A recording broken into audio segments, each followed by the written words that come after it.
ได้หุงแม่ว่าสิบาทนี่บาทว่ามันด่าเราเรียนบทฉลาดด่ามันมาแต่ใช้อันนี้ฮะ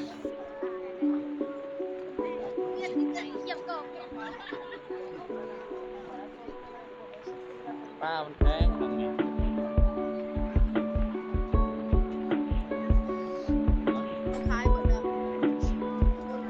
ทั้งน้ำเกลือเสื้อก่อน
เอาบอลลงไปนั่นเลย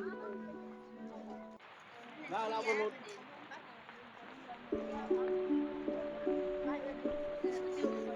ขายยังไงนี่ขายบังบัง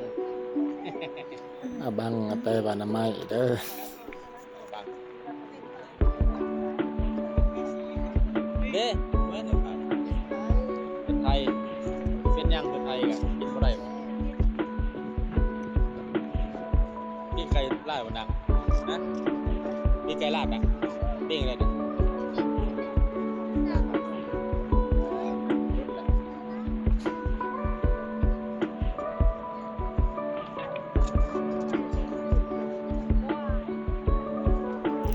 สาดเข้าต่ำด้วยมือปืน1,000 กีบ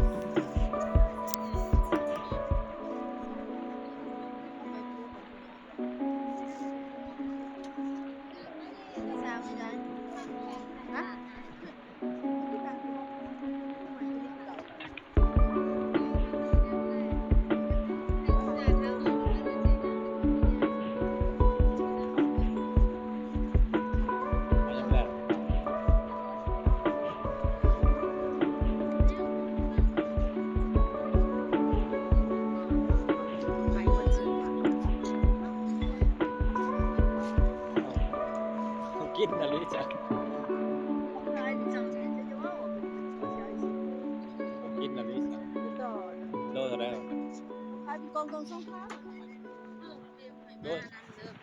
2 กล่องได้บ่โลมะขามหวานข้าม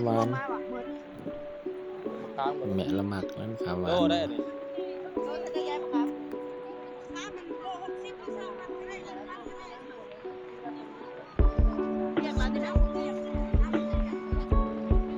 ข้ามลูกอยาก10,000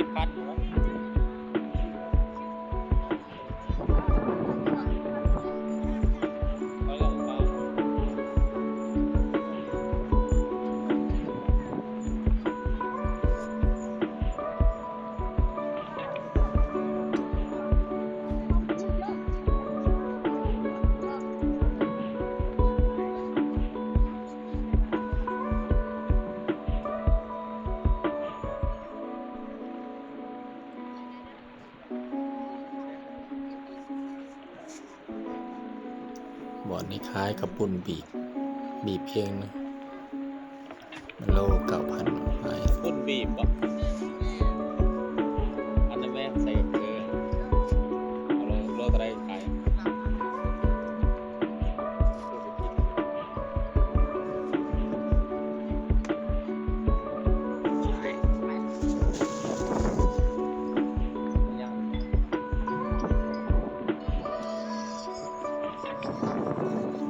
มื้อนี้เขาเอาศาสตร์มาขายหลายมื้อนี้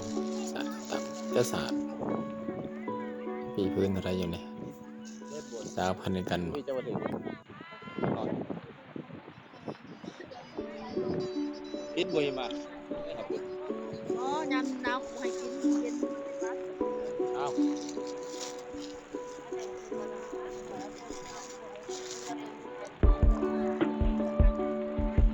เอามาไปเดี๋ยว แคบน้ำบ่นะเฮ้ยน้ำมันตัวใดน้ำมันน่ะ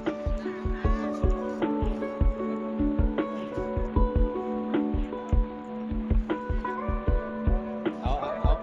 ขอบคุณหนาวน้ำเอา จะไปตาม พระเจ้ากินแล้วคอยบ่ได้กินเนาะ ยางเดินจะไป สุดกับเจ้าเลยขอบเลยตอนนี้เจ้าบ่อยากคอยบ่ได้กิน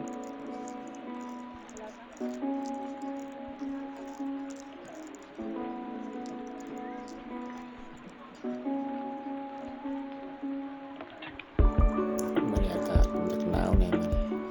ไปใส่หมวกบ่ก็หนาวหมด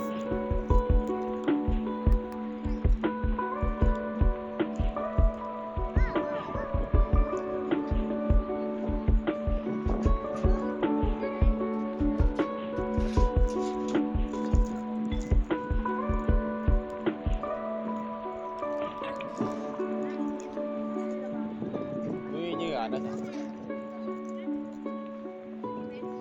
เจ้าอีซื้อผักสลัด เอา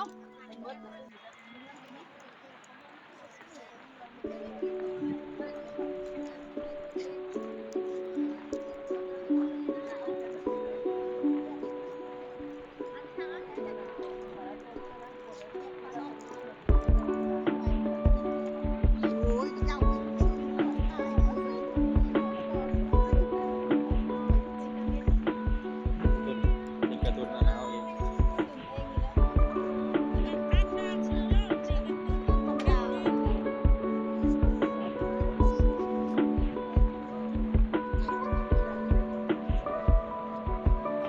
เราเดินตลาด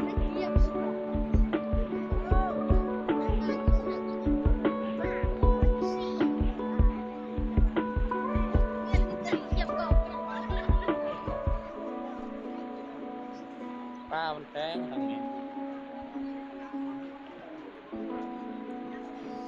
ฮะ เขาขายหมดแล้ว ทั้งนั้นมันถือ เขาซื้อได้หมดเลย ซื้อเสือก่อน เฮ้ย เสือกันหนาว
ขายยังไงนี่ ขายอะบ้าง อะบัง บังเอ๊ะแม่นครับเป็นไทยเป็นยังเป็นไทยกันกินบ่ได้บ่พี่ไก่ลาดบ่ดังนะพี่ไก่ลาดดังปิ้งเลยนะรุ่นแหละ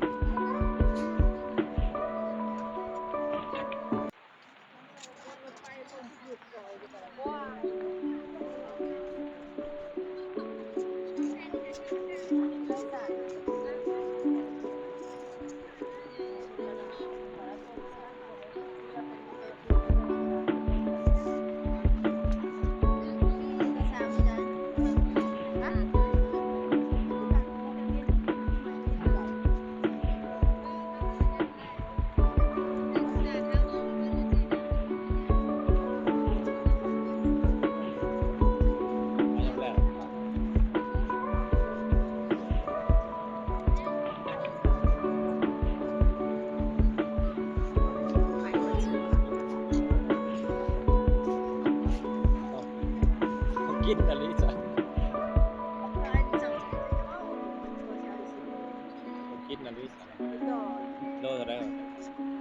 องตรงช่อง ต้องกล้องได้บ่โลด ถ้ามันยังไงเมย์เที่ยงเราจะมาลงมาหวังคน ถามกันโลได้อันนี้ เราจะได้ย้ายมาครับถ้ามันโล60ก็2,000ได้เที่ยงมาจะนั่งเที่ยง ถามซื้อแบบนั้นซะอยาก10,000บ่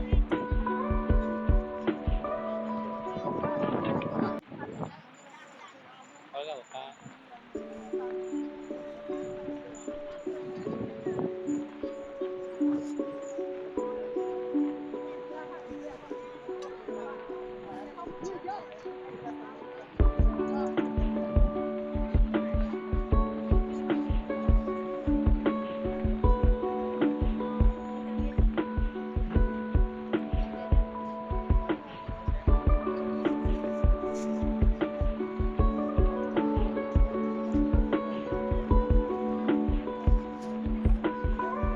บุญบีบบ่อันนั้นแม่นใส่เกลือเอาเลยโลเท่าไหร่ขาย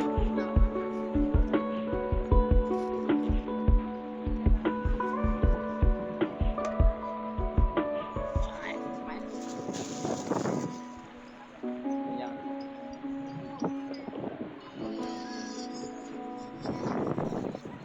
เอาเนาะ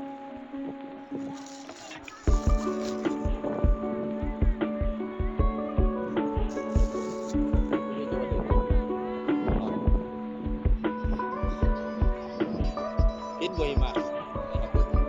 อ๋อน้ำน้ำไม่กินเป็นบ้าน อ้าว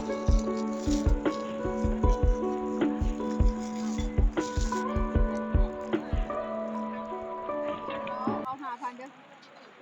แถมน้ำบ่น่ะเฮ้ยน้ำมันเท่าไรน้ำมันเท่า